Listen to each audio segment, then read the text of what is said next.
This podcast is brought to you by Progressive. Most of you are not just listening right now. You're driving, you're cleaning, even exercising. But what if you could be saving money by switching to Progressive? Drivers who save by switching save nearly $750 on average, and auto customers qualify for an average of 7 discounts. Multitask right now. Quote today at Progressive.com. Progressive Casualty Insurance Company and Affiliates. National average 12-month savings of $744 by new customers surveyed who saved with Progressive between June 2022 and May 2023. Potential savings will vary. Discounts not available in all states and situations. It's 1972. A young British family is attempting to sail around the world when disaster strikes. Their boat is hit by killer whales and it sinks in seconds. All they have left is a life raft and each other. This is the true story of the Robertson family and their fight to survive, hosted by me, Becky Milligan. Listen to Adrift, an Apple original podcast produced by Blanchard House. Follow and listen on Apple Podcasts.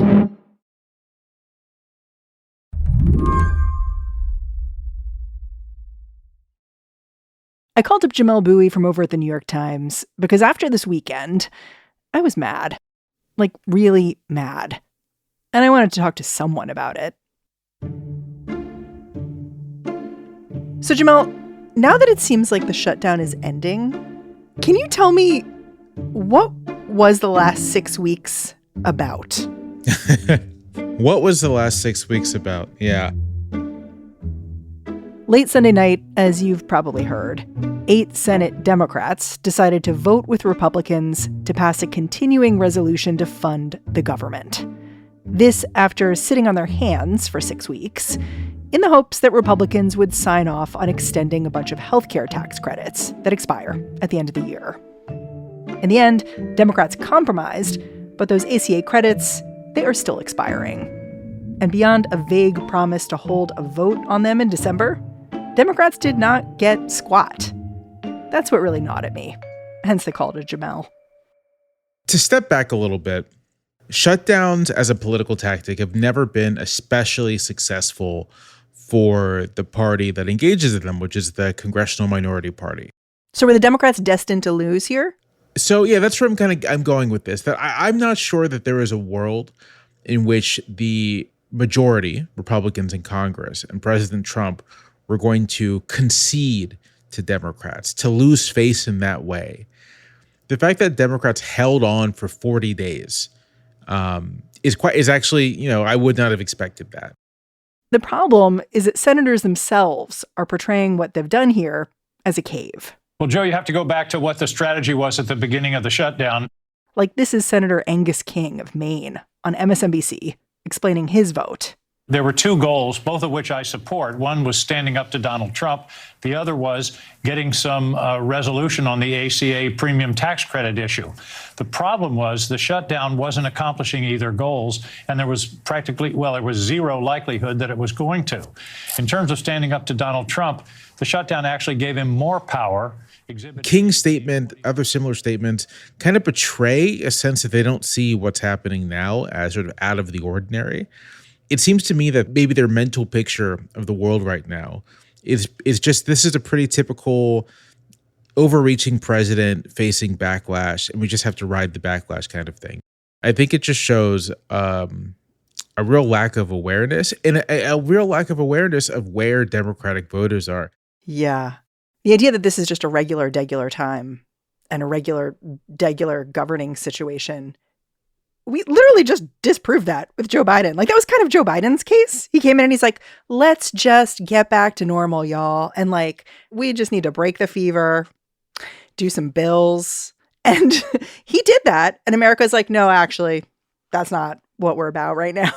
That's not what we're doing. We have a case not that long ago where this whole idea was disproven. Yeah, that's absolutely right. That the theory that what is necessary is a return to normalcy, or that we live in more or less normal times, it's just not. It's not true. It was arguably the fatal flaw of the Biden administration was this attitude. Yeah, who's the constituency for this compromise?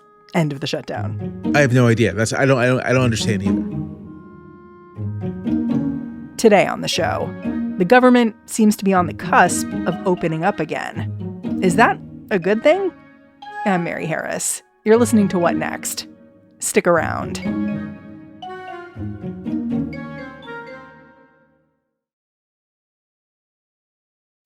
It's 1972. A young British family is attempting to sail around the world when disaster strikes.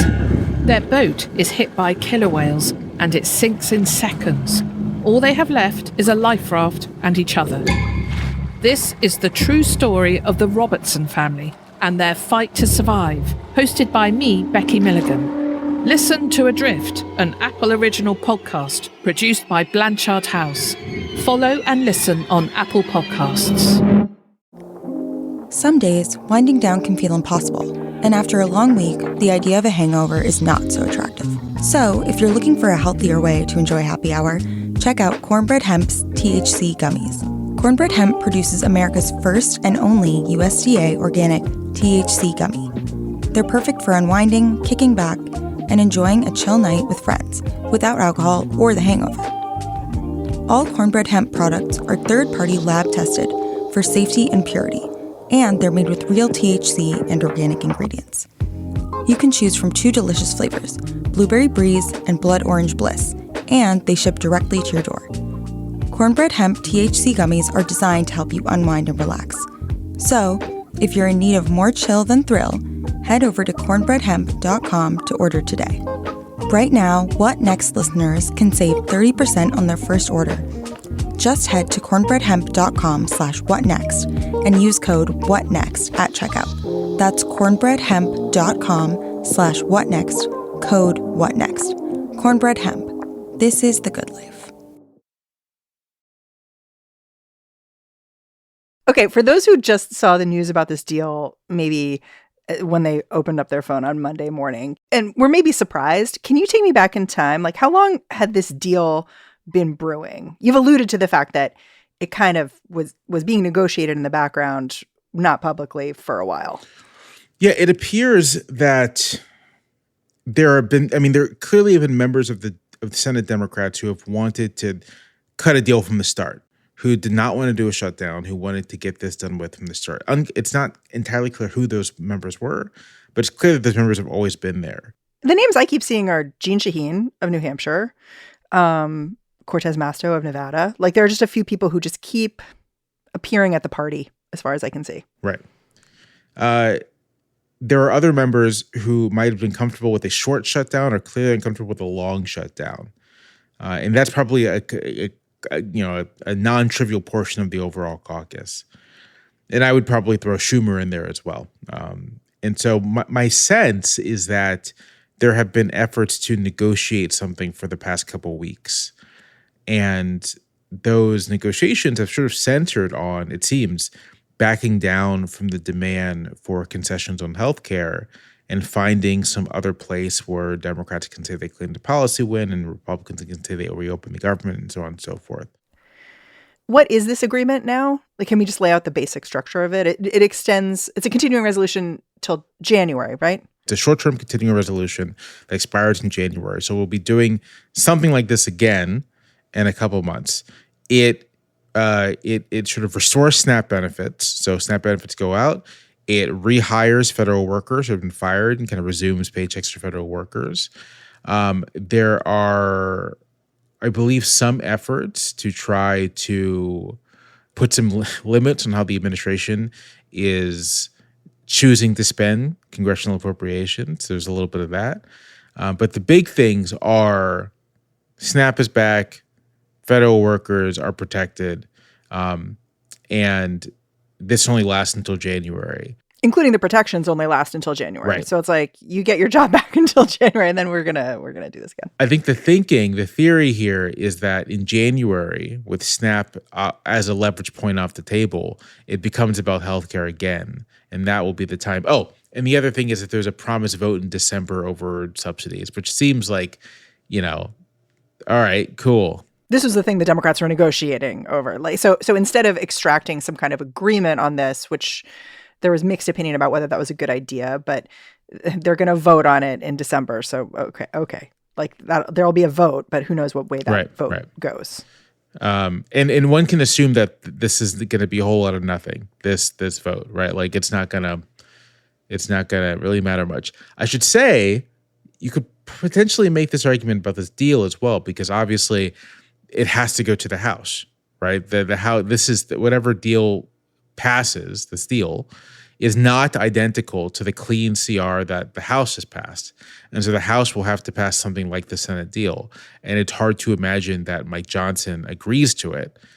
So it's entirely possible that we end up still shut down back where we were. Huh.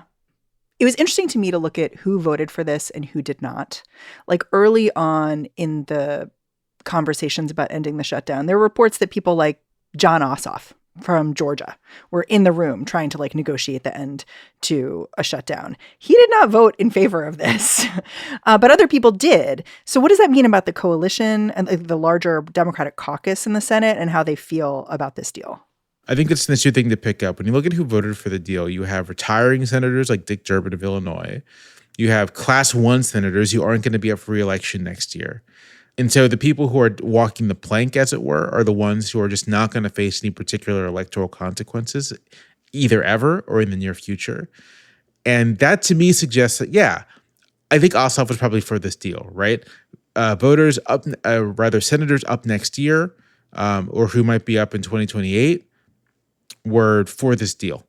And that's a sign that there's just much more support within the Democratic caucus for it, and that they were trying to find some strategic way to allow the deal to go through without exposing members to like the wrath of, Democratic voters.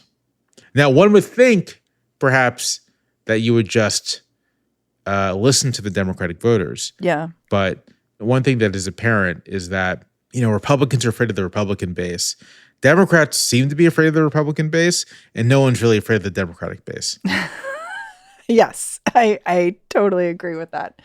I will say that the signal may have felt noisy to some Senate Democrats because there were things like the guy in charge of the Federal Workers Union who had originally blessed the shutdown at the end of October was like, okay, we've had enough shutdown now. Yeah. And I heard him speak about it. I don't think he made an especially clear point about why, but he was publicly saying that. And so I do feel like there are some people who would say, well, Mary, Jamal, you're just like laptop class Democrats and you don't understand the true pain that people were suffering. And, I think there was real pain being suffered, is real pain being suffered. I think that's right. And some of this gets to just how you view the current situation. If this is a version of ordinary politics, then that suffering isn't really justified, right? But if what you're looking at is trying to beat back an effort to consolidate like a personalist authoritarian regime, then maybe this is actually the least bad of all worlds. Huh. Can we talk about the Chuck Schumer of it all? You sort of alluded to this, how Chuck Schumer did not vote for this deal. So he sort of withheld his support publicly for it, but then seems to be an important background player. And I just don't know what that means in terms of where he stands and how I should see his leadership. I think the way we should see it is that I think Schumer's wanted the deal, has been uncomfortable with the long shutdown. I think Schumer is politically astute enough to see how much anger a deal would engender. So he tried to engineer a situation where he could be both for it and against it. I think that Schumer has demonstrated this year that he's just not, I'll say this, the way he's been continuously caught flat-footed in the face of Democratic anger, that his inclination is always to find a concession, always to find a deal one can make, right? His tendency is to want to, take the moderate path. Or it's not even the moderate path. Take the path of least resistance, so to speak. I think it's demonstrated that Schumer just is not equipped for this political moment, which kind of demands a stiffer spine. I'd also say that the fact that there seems to be, with this deal, like a real division within the Democratic caucus here is a sign that Schumer just doesn't have the kind of control that one thinks, or rather that there's only so far you can get when your method of kind of maintaining caucus discipline is always being the good guy, always having the treat the handout, and never really trying to exert a cost on members who break. You can get people to do something, but you may not be able to get people to refrain from acting. More sticks, fewer carrots. Right. Yeah, it seems to me, I'm one of his constituents, and I look at it and I see either he wanted this deal and sort of encouraged it, which is the reporting from places like the American Prospect, which basically said that there was this cohort of people negotiating over a deal and they would check in with Schumer and, he didn't vote for it, but he was fine with it. Reporting that he was like Cheshire Cat smiling about the deal on Sunday. So either that's the case and he supported it, but just didn't vote for it, or he's lost control of the caucus and people are freelancing, and neither of those things is great for him. I think you could make a very good case that whatever happens, this is sort of like Schumer's final time in the sun, I think that there is a lot of energy for trying to at least get him removed as leader. And although his term isn't up until 2028, I would be surprised if he stands for another one. My sense, this is just sort of like pure kind of supposition, but my sense is that he'll probably retire rather than face the indignity of a primary. And not necessarily a primary from his left, right? Like a primary from his, I think so much of the divide among Democrats is attitudinal, and it's going to be a primary from someone younger and more inclined to take an oppositional stance. We'll be right back after a quick break.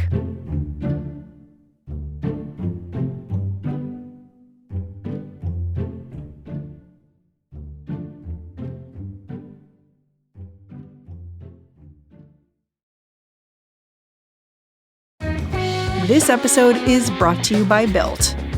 By now, you have probably heard of Built, where you can earn points on your monthly rent payment. But did you know they make it possible for you to get more outside of your home, too? By paying rent through Built, you earn flexible points that can be redeemed toward hundreds of hotels and airlines, a future rent payment, your next Lyft ride, and more. But it doesn't stop there. Built is about making your entire neighborhood more rewarding. You can dine out at your favorite local restaurants and earn additional points, get VIP treatments at certain fitness studios, and enjoy exclusive experiences just for Built members every month. Built is turning a monthly expense into an opportunity to earn rewards and discover the best that your neighborhood has to offer. Your rent is finally working for you. Earn points on rent and around your neighborhood, wherever you call home, by going to joinbuilt.com/whatnext. That's joinbilt.com/whatnext. Make sure to use our URL so they know we sent you. joinbilt.com/whatnext. This podcast is brought to you by Progressive Insurance. Do you ever think about switching insurance companies to see if you could save some cash? Progressive makes it easy. Just drop in some details about yourself and see if you're eligible to save money when you bundle your home and auto policies. The process only takes minutes, and it could mean hundreds more in your pocket. Visit Progressive.com after this episode to see if you could save. Progressive Casualty Insurance Company and Affiliates. Potential savings will vary. Not available in all states. Hey friends, it's Karamo, talk show host, life coach, and your next best friend. You just don't know it yet. I'm hosting a new podcast called Started on WhatsApp, Brotherhoods. We're going around the world to explore male friendships and all the wins, challenges, and bonds that are made in WhatsApp group chats. And that's exactly where you can listen to it. Right in the app. It's streaming on the official WhatsApp channel. Just open the app and go to the Updates tab to start listening. While you're at it, message your best friend and make sure they listen too. I'll see you there. It's funny, before we knew this deal was going to be what we were talking about today, I was going to ask you about whether last week, where we saw really powerful electoral evidence of anti-Trumpism with voters, whether it symbolized Donald Trump entering his lame duck era. and like whether we're like, okay, so now we must fully accept that he was losing. He was losing a lot. He was losing at the ballot box. He had a Supreme Court case, the tariff case, where things do not look good for him there. And you were beginning to see members of his coalition, like Marjorie Taylor Greene, sort of begin to peel off. There was, factional fighting in the far right about like Nick Fuentes, things like that, where there were just like all sorts of signs of tension in this group that had been hanging together. Now I'm not so sure, though. I guess, would you say your assessment has changed? Would you say that it was a lame duck era last week and now it's different? What's your take on this?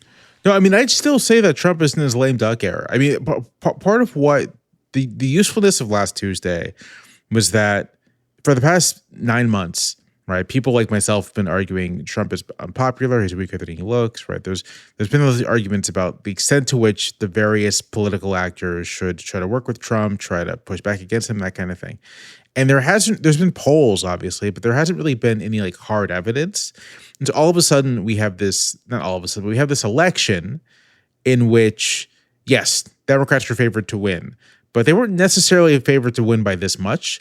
Races that people thought were going to be close, like the New Jersey race, end up being total wipeouts for Republicans. You see the total reversal of Republican gains among Hispanic voters in particular, but also with young people, with young men.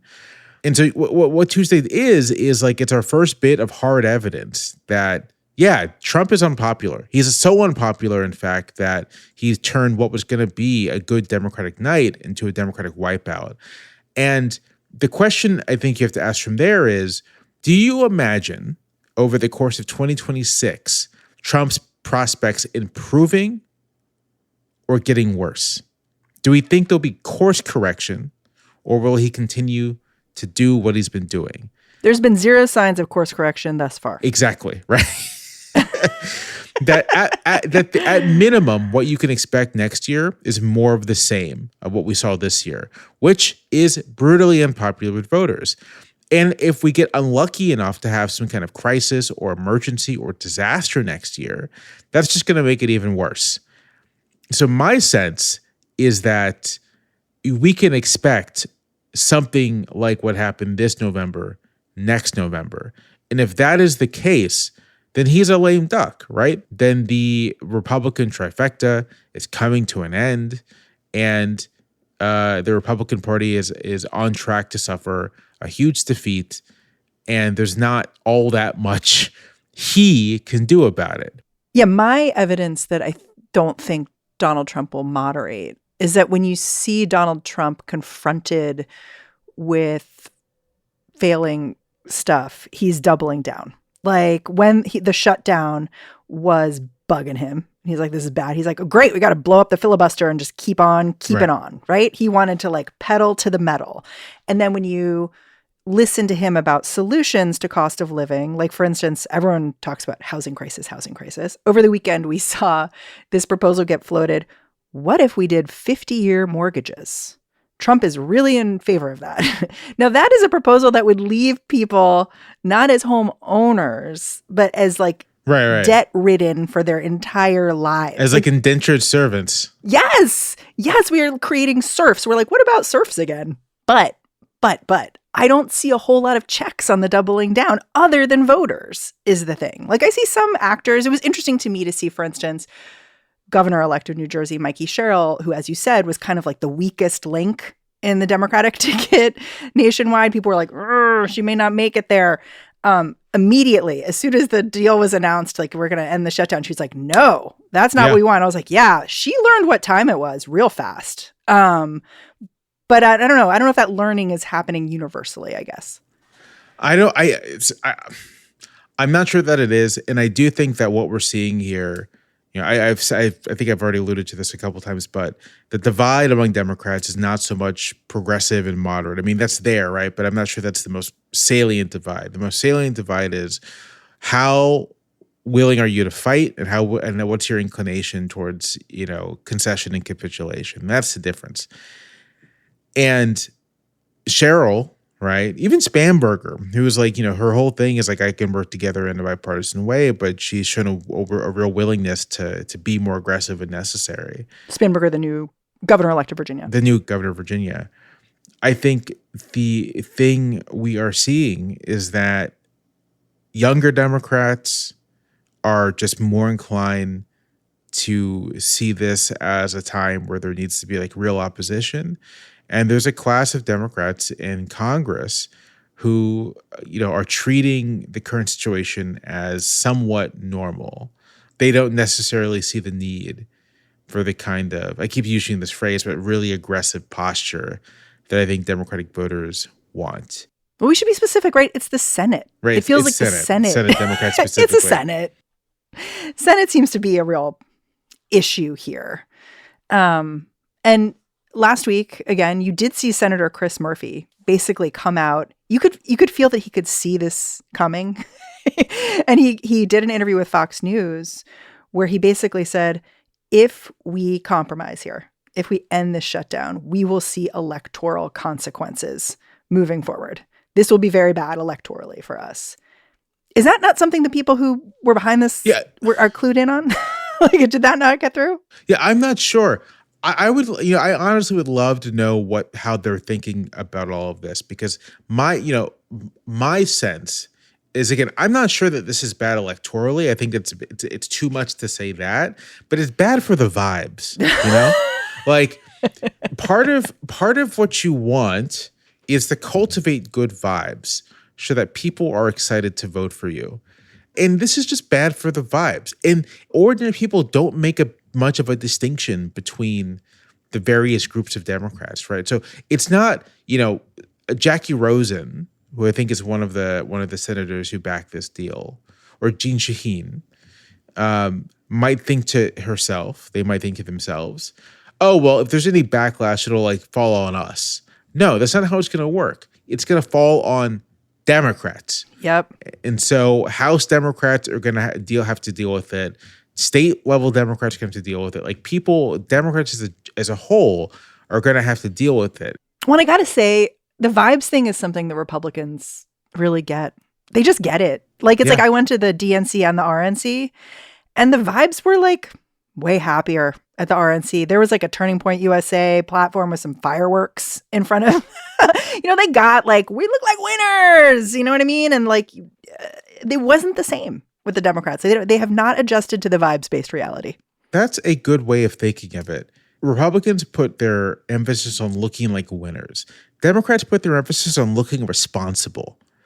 And no one wants to hang out with the responsible person. You want to give him a nugget? They want to hang out with the winner, And I think the Democratic Party's obsession with appearing to be responsible is a real issue when it comes to these sorts of, political disputes. And it's a real issue when it comes to behaving as an opposition, where part of behaving as an opposition is internalizing the idea that you're not responsible, right? Like, voters didn't put you in control of the government, so it's not your problem. And that, I think it's not our problem, is something that many Democrats struggle to internalize. Jamel, I'm really grateful for your time. Thanks for putting it all in perspective with me. Always happy to. Jamel Bowie is a columnist over at the New York Times. And that's our show. What Next is produced by Elena Schwartz, Rob Gunther, Anna Phillips, and Madeline Ducharme. Paige Osburn is our senior supervising producer. Mia Lobel is the head of audio here at Slate. Ben Richmond is the senior director of podcast operations. And I'm Mary Harris. You can go track me down on Blue Sky. Say hello. I'm at Mary Harris. Thanks for listening. Catch you back here next time.